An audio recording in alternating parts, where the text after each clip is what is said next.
Hello, dear friend. Sit down, get comfortable, take a deep breath in, and let it out slowly. This is a story for you. It does not matter how old you are. It does not matter where you come from or what kind of day you have had. This story is for your heart. It is a story about a simple man, a man who felt stuck, just like you might feel sometimes. His name was Leo. Let us walk with him. Let us learn with him. Chapter 1. The Man Who Forgot to Dream. Leo was 42 years old. He lived in a small apartment in a big, noisy city. Every morning, the same sound woke him up. It was the sound of his old black alarm clock. Beep, beep, beep. He would open his eyes. He would look at the gray ceiling. Then he would put his feet on the cold floor. His life was like that alarm clock. The same sound, every single day. He worked in a big office building. He sat at a small desk. He looked at a computer screen. He typed numbers. He moved papers from one side of the desk to the other. Then he moved them back. His boss was a man named Mr. Grange. Mr. Grange never smiled. He only pointed at things and said, "Do this or fix that." Leo's wife was named Maria. She was a kind woman with tired eyes. They had 2 children, a boy named Sam and a girl named Lily. Leo loved them. He loved them very much. But at night, when he came home, he was too tired to play. He was too tired to talk. He would sit on the sofa and stare at the television. The pictures on the screen moved, but Leo did not see them. One evening, Maria sat next to him. She took his hand. "Leo," she said softly, "talk to me." Leo looked at her. He wanted to say something. He wanted to say, "I love you." He wanted to say, "I'm sorry I'm so tired." But the words felt stuck inside him. They felt like big, heavy stones. "I'm just tired, Maria," he said. His voice was flat. It had no color. Maria looked at him for a long time. Her eyes were wet.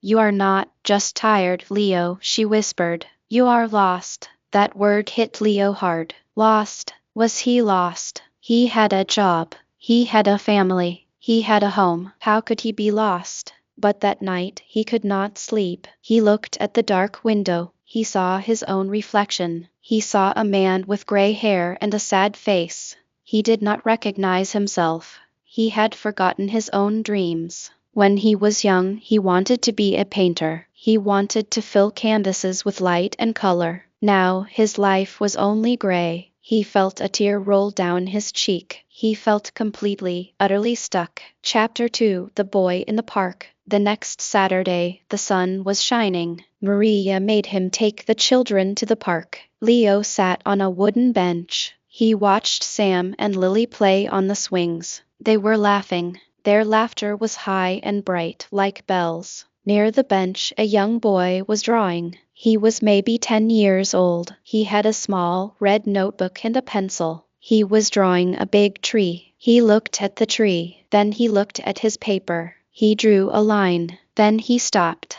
He looked again. He drew another line. He made a mistake. He erased it. He tried again. Leo watched the boy. The boy was not perfect. His drawing was not perfect. But the boy did not stop. His face was full of concentration. He was in his own little world. After some time, the boy looked up and saw Leo watching him. He smiled a big, friendly smile. "Hi," the boy said. "Hi," Leo said back. The boy held up his notebook. "It's a tree," he said. "But it's hard to make it look real." Leo looked at the drawing. It was simple, but Leo could see the love in it. He could see the boy's effort. "It looks like a good tree to me," Leo said. "It looks like a friendly tree." The boy laughed. "My name is Alex," he said. "I draw every day. My teacher says you must practice every day, even if it's just for 10 minutes. She says small steps, Alex. Small steps every day." Leo smiled.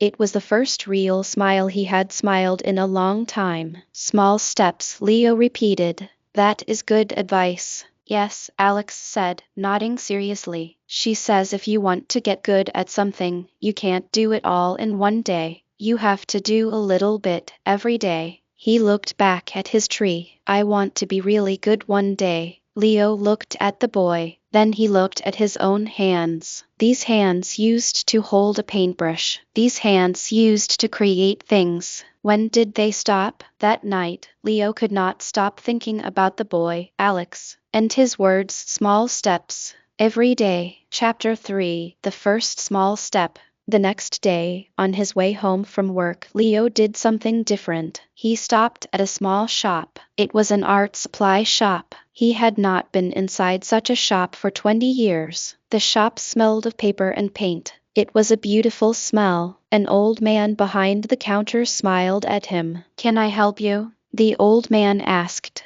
Leo felt nervous. He felt like a stranger in his own past. I would like a small notebook," he said, his voice quiet. "And a pencil, just a simple pencil." The old man nodded. He understood. He did not ask any questions. He just handed Leo a small, blue notebook and a soft pencil. Leo took them home. He hid them in the drawer of his bedside table. He did not tell Maria. He felt shy. He felt silly. A man his age buying a child's notebook. But that night, after Maria was asleep, Leo took out the notebook and the pencil. He sat by the window. The city lights were twinkling outside. He opened the notebook. The page was white and empty. It was clean. It was full of possibility. He held the pencil. His hand was shaking a little. He thought of the boy, Alex. Small steps. He did not need to paint a masterpiece. He just needed to make a mark.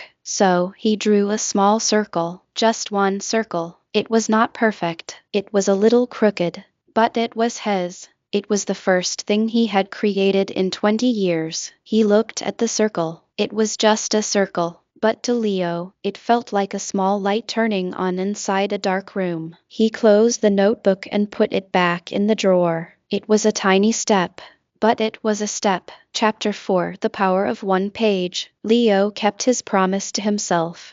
The next night, he drew another small thing. He drew a square. The night after that, he drew a simple flower. Maria noticed he was staying awake a little longer at night. She noticed he seemed a little less tired in the mornings. But she did not say anything. She just watched him with hope in her eyes. After 1 week, Leo had drawn 7 small things. He looked back at the first page, the crooked circle. Then he looked at the flower he had drawn last night. It was still simple, but the lines were a little more sure. His hand was a little more steady. He felt a small feeling in his chest. It was a feeling he had forgotten. It was pride, not big, loud pride, just a quiet, gentle pride. He had done something. He had kept going. The next day at work, Mr. Grange shouted at him. He said Leo was too slow. He said Leo made too many mistakes. On other days, this would have ruined Leo's whole week. He would have carried that anger and sadness home with him.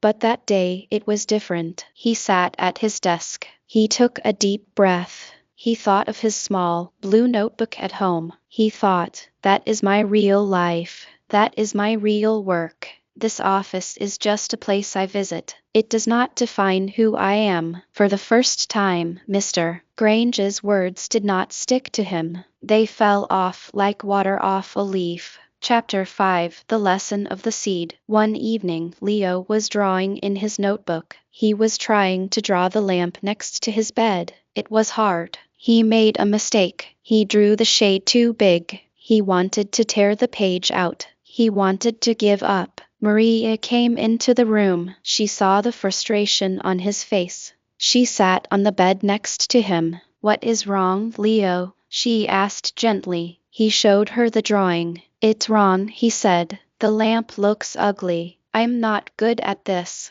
I started too late." Maria looked at the drawing. Then she looked at him. "Leo," she said, "do you remember when we planted those sunflower seeds with Sam and Lily last spring?" Leo nodded. He remembered. They had put the tiny, hard seeds in the dark soil. "For a whole week, we saw nothing," Maria said. "Just dirt." Lily kept asking, "Where are the flowers?" And you told her, "We must be patient, little one. The seed is working. It is growing its roots down first, where we cannot see. Leo listened. He understood what she was saying. Your drawings are like those seeds, Leo, she said softly. You cannot see the flower yet, but every time you draw, you are growing a root, a small, strong root. You must be patient. You must trust the process. Leo looked at the ugly drawing of the lamp. He did not tear it out. He left it there. It was a root. Chapter 6: A difficult test. Months passed. Leo's small blue notebook was now full. He bought a new one, this time with a brown leather cover. His drawings were getting better. Not perfect, but better. He could draw a lamp now, and it looked like a lamp. Then, life gave him a difficult test. The company where he worked had to save money. Many people lost their jobs. Leo lost his job. The news hit him like a heavy wave. He came home and told Maria. Her face went pale. They had bills to pay. They had children to feed. Fear filled the room. That night, Leo could not draw. He just sat and stared at the wall. The old dark feelings came back. The feelings of being a failure. The feelings of being stuck. The voice in his head said, "See, you are nothing. You are not good enough. You should have worked harder at the office. You wasted your time drawing pictures." The next few weeks were very hard. He looked for a new job. He sent out many applications. He got no replies, or he got letters that said, "Thank you,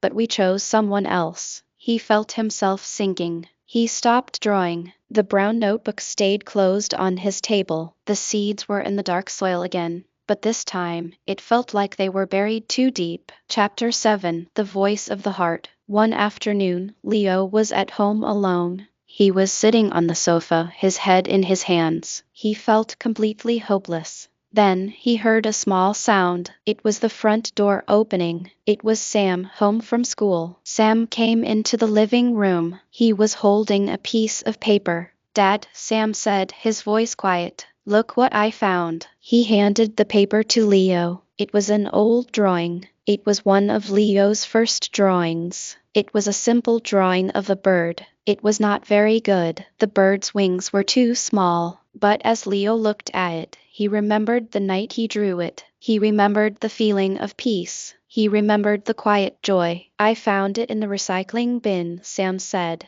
"Why did you throw it away, Dad?" "I like it." Leo looked at his son. Sam's eyes were honest and kind. "You really like it?" Leo asked, his voice rough. "Yes," Sam said. "It looks like a happy bird." Leo felt a warmth spread through his chest. His son saw happiness in his drawing, even when Leo could not see it himself. That night, Leo opened the brown notebook again. He picked up his pencil. He did not draw a lamp or a tree. He drew a picture of Sam. He drew his son's smile. It was the best drawing he had ever made. He realized something important. Drawing was not just a hobby. It was a part of him. It was the voice of his heart, and he could not silence it, even when life was hard. Chapter 8: The Courage to Begin Again. Leo kept drawing. He drew every day, even when he felt sad.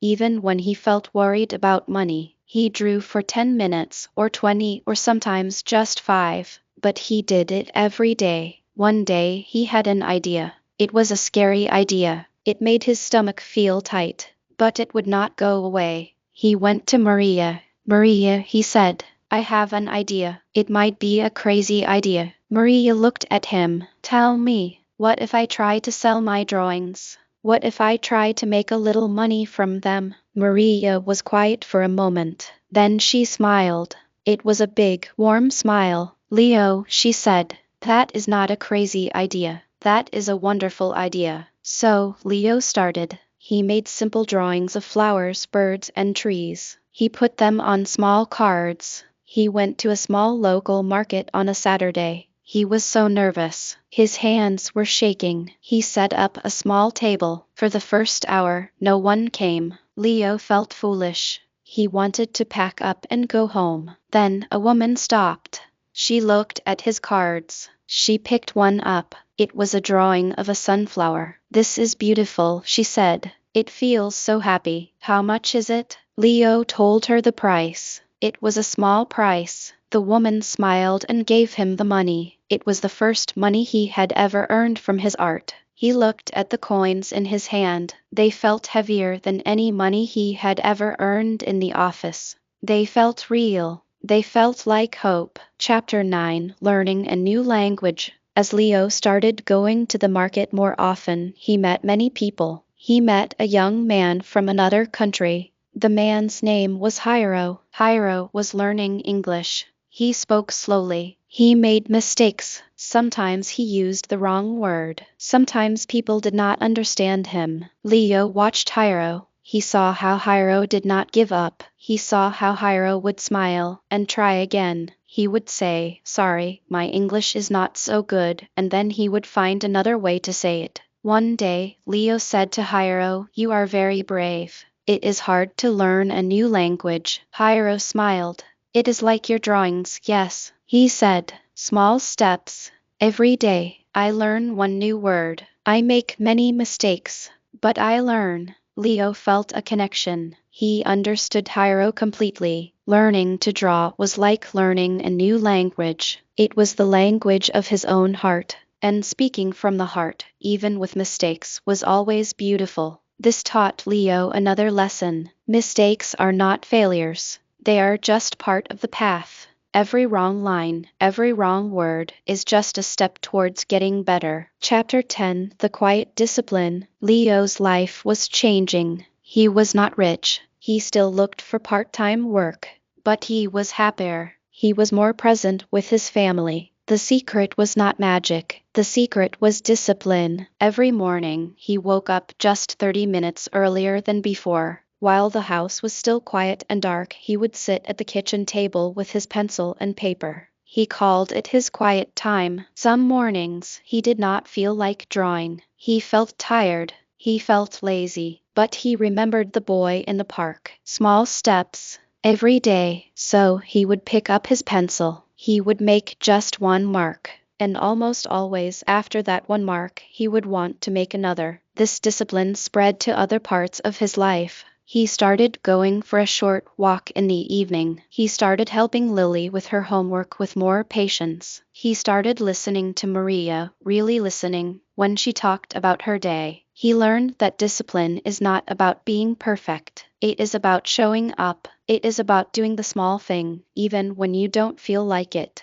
And slowly, those small things build a strong life. Chapter 11: Confidence Without Ego. One day, a man came to Leo's table at the market. He looked at Leo's drawings for a long time. Then he said, "My name is Mr. Rossi. I own a small cafe. I would like to buy some of your drawings to put on my walls. I will pay you." Leo was shocked. His drawings on a cafe wall. He felt a swell of pride. A big, happy feeling. But then he remembered something important. He remembered the crooked circle in his first notebook. He remembered all the ugly lamps and the mistakes. He remembered Hiro's brave, imperfect English. He was proud of his work, but he did not feel better than others. He just felt grateful. Grateful for the journey. Grateful for the small steps. He shook Mr. Rossi's hand. "Thank you," he said. "I would be honored." He had learned confidence, but he had let go of his ego. Confidence says, "I can do this."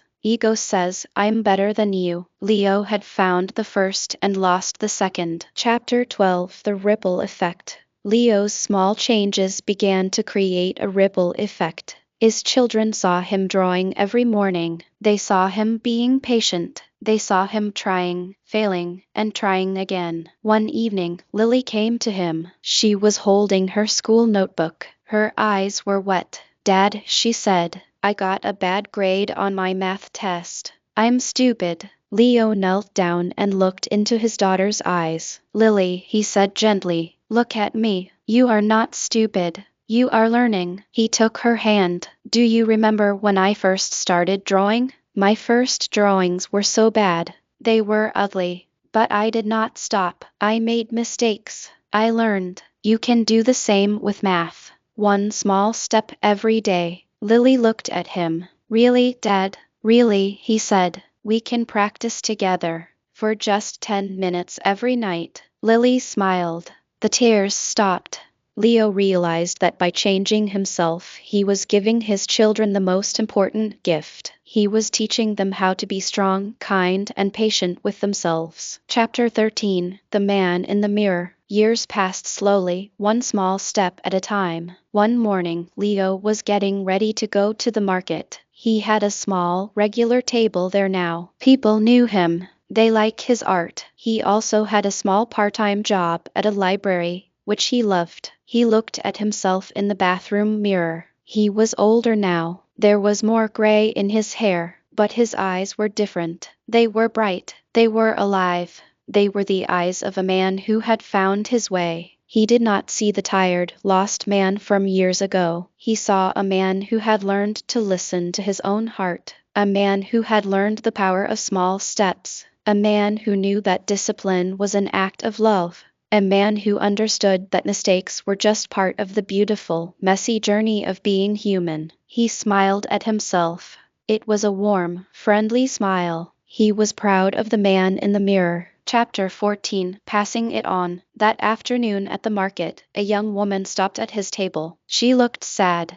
She looked tired. Her shoulders were curved forward like she was carrying a heavy weight. She looked at his drawings for a long time. Finally, she picked up a small card. It was a drawing of a sunrise over a hill. "This is beautiful," she said, her voice quiet. "It makes me feel like there is hope." Leo smiled gently. "Hope is always there," he said. "Sometimes we just forget to look for it." Tears filled the young woman's eyes. "I feel so stuck," she whispered. "I don't know what to do with my life. I feel like I'm failing at everything." Leo's heart went out to her. He knew that feeling. He knew it so well. He reached under his table and pulled out a small, blank notebook. It was just like the first one he had bought, all those years ago. It was blue. He handed it to her. "For you," he said. She looked at it, confused. "I can't draw," she said. "Neither could I," Leo said with a warm laugh. "But this is not about being good. This is about starting. Every night, just make one small mark. A circle, a line, a dot. It doesn't matter. Just do it for yourself. One small step, every day." The young woman held the notebook tightly. She looked at Leo, and for the first time, a small smile appeared on her face. A real smile. "Thank you," she whispered.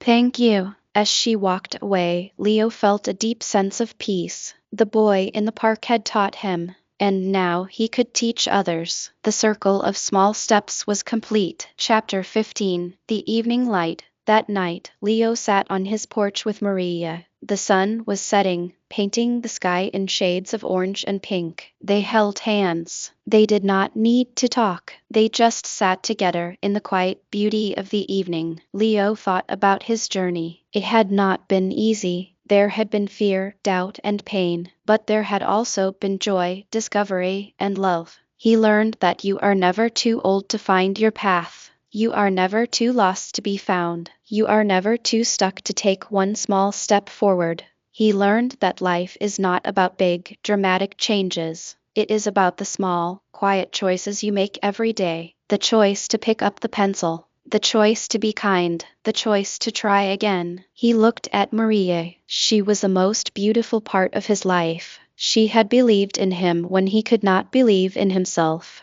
"Thank you," he whispered to her. She squeezed his hand. "For what?" "For waiting for me," he said. "For helping me find my way back." She turned and looked at him, her eyes shining with love. "You found it yourself, Leo. I just walked beside you." The final lesson. And so, dear friend, this is the story of Leo. It is your story too. Maybe you feel stuck in your job. Maybe you feel lost in your life. Maybe you want to learn English, but you are afraid of making mistakes. Maybe you want to start a new habit, but you don't know where to begin. Listen to me carefully. You do not need to change everything today. You do not need to be perfect. You just need to take one small step. One small step today, another small step tomorrow. Draw a crooked circle. Learn one new English word. Walk for 5 minutes. Write one sentence in a notebook. These small steps are not small. They are powerful. They are the seeds of your new life.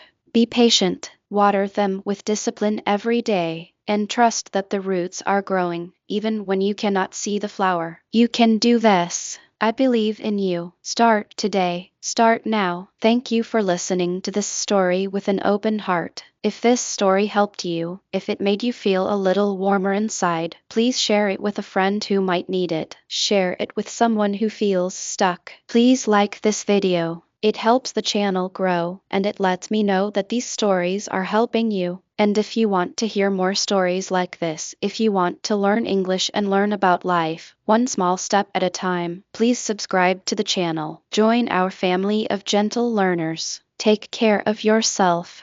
Be kind to yourself. And remember, one small step every day. I will see you in the next story. Until then, goodbye, dear friend.